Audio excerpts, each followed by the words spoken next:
혹시 나 입냄새 나는 거 아니야? 이 생각 한 번쯤 해보셨죠? 근데 더 신경 쓰이는 건 남들은 말을 잘 안 해준다는 겁니다. 그래서 괜히 대화할 때 거리 신경 쓰이고 입 가리게 되고요. 오늘은 입냄새, 즉 구취에 대해 왜 생기는지, 진짜 원인이 뭔지 닥터 브라우니가 쉽게 설명드리겠습니다. 많은 분들이 입냄새를 위장 문제라고 생각하시는데요. 물론 일부는 맞지만 실제로는 80에서 90%가 입안에서 발생합니다. 그래서 가글이나 민트로 잠깐 가릴 수는 있지만 근본적인 해결은 원인을 찾는 데서 시작해야 합니다. 왜냐하면 입냄새는 내가 숨 쉴 때 가장 먼저 지나가는 곳이 입안이기 때문입니다. 즉, 냄새의 출발점이 입속인 경우가 훨씬 많습니다. 특히 양치를 했는데도 금방 다시 냄새가 난다면 입안 세균이나 잇몸 문제를 의심해 볼 수 있습니다. 반대로 공복일 때만 심하거나 속이 자주 쓰리다면 위장 문제도 함께 볼 수 있습니다. 즉, 무조건 위 때문이라고 단정하는 건 조금 빠른 결론일 수 있습니다.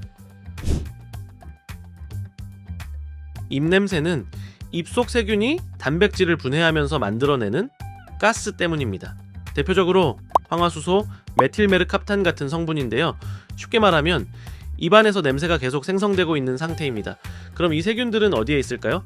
입냄새는 대부분 세 가지에서 발생합니다. 첫 번째는 혀의 백태입니다. 혀 표면에 쌓인 음식물 찌꺼기와 세균이 냄새를 만들어냅니다. 특히 혀 안쪽 깊은 부분은 눈으로도 잘 안 보이고 양치할 때 놓치기 쉽습니다. 그래서 치아는 깨끗한데 혀 때문에 냄새가 나는 경우도 많습니다. 두 번째는 잇몸 질환입니다. 치아와 잇몸 사이 공간에서 세균이 증식하면서 강한 냄새가 발생합니다. 양치할 때 피가 나거나 잇몸이 자주 붓는 분들은 이 부분을 의심해 볼 수 있습니다. 치석이 오래 쌓여 있으면 냄새가 더 강해지는 경우도 많습니다. 세 번째는 침 부족입니다. 침이 줄어들면 세균이 빠르게 늘어나고 입냄새가 심해질 수 있습니다. 그래서 아침에 입냄새가 심한 이유도 수면 중 침 분비가 줄어들기 때문입니다. 입으로 숨 쉬는 습관이 있거나 물을 잘 안 마시는 분들도 구강 건조가 심해질 수 있습니다. 자는 동안 입 벌리고 주무시는 분들 아침에 입이 바짝 마른다면 관련 있을 수 있습니다. 혀 상태를 보면 입냄새 원인을 어느 정도 추정할 수 있습니다. 생각보다 혀가 많은 정보를 주고 있거든요. 가장 흔한 건 하얀색 백태입니다. 혀 위에 얇게 하얗게 끼어 있는 상태인데요. 이건 음식물 찌꺼기와 세균이 쌓인 상태입니다. 이 정도는 양치 습관이나 수분 섭취만 잘해도 개선되는 경우가 많습니다. 근데 이게 노란색으로 변하기 시작하면 조금 얘기가 달라집니다. 세균 활동이 더 활발해졌거나 잇몸 염증, 피로 누적 같은 영향일 수 있고요. 이때부터는 단순 관리만으로는 부족할 수 있습니다. 그리고 가끔 보면 검은색이나 갈색처럼 보이는 경우도 있는데요. 이건 대부분 흡연, 커피, 약물 영향이 많습니다. 쉽게 말해서 착색과 세균이 같이 있는 상태입니다. 특히 커피를 자주 마시고 흡연까지 하는 경우에는 혀 착색이 더 심해질 수 있습니다. 그래서 혀 색깔만 보고 무조건 병이라고 생각할 필요는 없지만 지속된다면 점검은 필요합니다. 나는 양치 열심히 하는데 왜 계속 생기지? 이렇게 생각하시는 분들 많습니다. 근데 보면 치아만 열심히 닦고 혀는 거의 안 닦는 경우가 많습니다. 그래서 치아는 깨끗한데 혀에서 계속 냄새가 올라오는 상황이 되는 겁니다. 그리고 반대로 혀가 너무 붉고 매끈한 경우도 있습니다. 이건 혀 표면 구조가 줄어든 상태일 수 있어서 영양 상태를 체크해 볼 필요가 있습니다. 정리해보면 하얀색은 비교적 관리 가능, 노란색부터는 주의 단계, 검거나 갈색은 생활 습관 영향, 붉고 매끈하면 다른 원인 의심, 이렇게 보시면 됩니다. 혀 색깔은 입냄새에 중요한 힌트가 됩니다.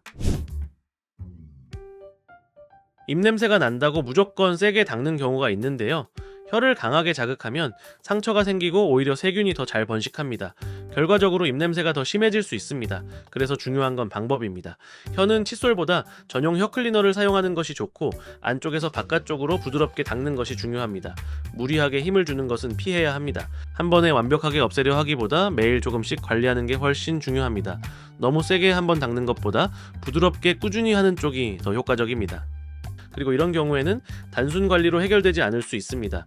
자, 혀를 닦을 때 피가 나거나 백태가 두껍게 끼는 경우, 입냄새가 계속 심하다면 곰팡이 감염, 잇몸 질환, 구강 건조증 등의 가능성이 있습니다. 이 경우에는 치과 진료를 통해 원인을 확인하는 것이 중요합니다.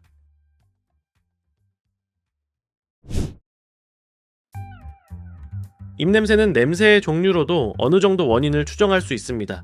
썩은 계란 냄새는 구강위생 문제, 썩은 양파 냄새는 잇몸 질환, 썩은 채소 냄새는 전신적인 원인일 수 있습니다. 근데 이건 어디까지나 추정입니다. 정확하게 확인하려면 검사가 필요한데요.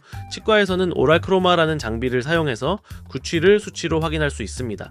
앞서 말씀드린 입냄새를 유발하는 가스를 공기 중에 10억 분의 1 단위까지 분석해서 눈으로 확인할 수 있게 보여주는 장비입니다. 즉, 냄새 나는 것 같아요가 아니라 어떤 가스가 얼마나 발생하고 있는지를 객관적인 숫자로 확인하는 겁니다. 쉽게 말하면은 감으로 판단하는 게 아니라 검사로 보는 겁니다. 내가 예민해서 느끼는 건지 실제로 냄새가 나는 건지 구분하는 데도 도움이 됩니다. 검사를 정확하게 하려면 준비도 조금 중요합니다. 검사 2시간 전에는 식사, 음료, 양치, 가글, 껌 같은 냄새를 덮는 행동은 피하셔야 하고요. 흡연도 금지입니다.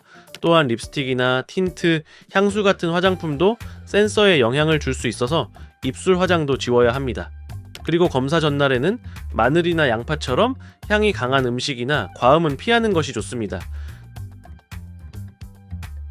검사 과정 자체는 생각보다 간단합니다. 먼저 입을 다문 상태에서 코로만 숨을 쉬는데 1분에서 3분 정도 숨 쉬면서 입안의 가스를 모으고요. 그 다음 모아진 가스를 일회용 주사기에 뱉어낸 뒤 이 공기를 장비에 넣으면 센서가 가스를 분석하게 됩니다. 이때 가스를 황화수소, 메틸메르캅탄, 디메틸설파이드 이 3가지로 나눠서 측정하게 되는데요. 이걸 통해 혀에서 나는 냄새인지 잇몸에서 나는 냄새인지 아니면 다른 원인인지까지 구분이 가능합니다. 그리고 측정된 수치가 정상 범위 안에 들어간다면 실제로 다른 사람이 맡았을 때 냄새를 거의 느끼지 못하는 수준입니다. 입냄새의 대부분은 치과에서 치료가 가능한 경우가 많고, 이 검사를 통해 내가 실제로 입냄새가 있다면 어떤 원인인지까지 정확하게 확인할 수 있습니다. 입냄새는 단순히 가리는 문제가 아니라 원인을 찾아야 해결되는 문제입니다. 혼자 고민하면서 관리하기보다는 정확한 진단을 통해 본인에게 맞는 치료를 받는 것이 가장 확실한 방법입니다. 입냄새 때문에 스트레스 받는 분들 정말 많습니다.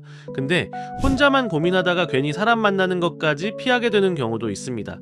생각보다 해결 가능한 경우가 많기 때문에 너무 혼자 걱정하지 않으셔도 됩니다. 입냄새는 단순히 내 기분 문제가 아니라 실제로 원인이 있는 경우가 많습니다. 그리고 반대로 본인은 심하다고 느끼는데 검사해보면 정상 범위인 경우도 있습니다.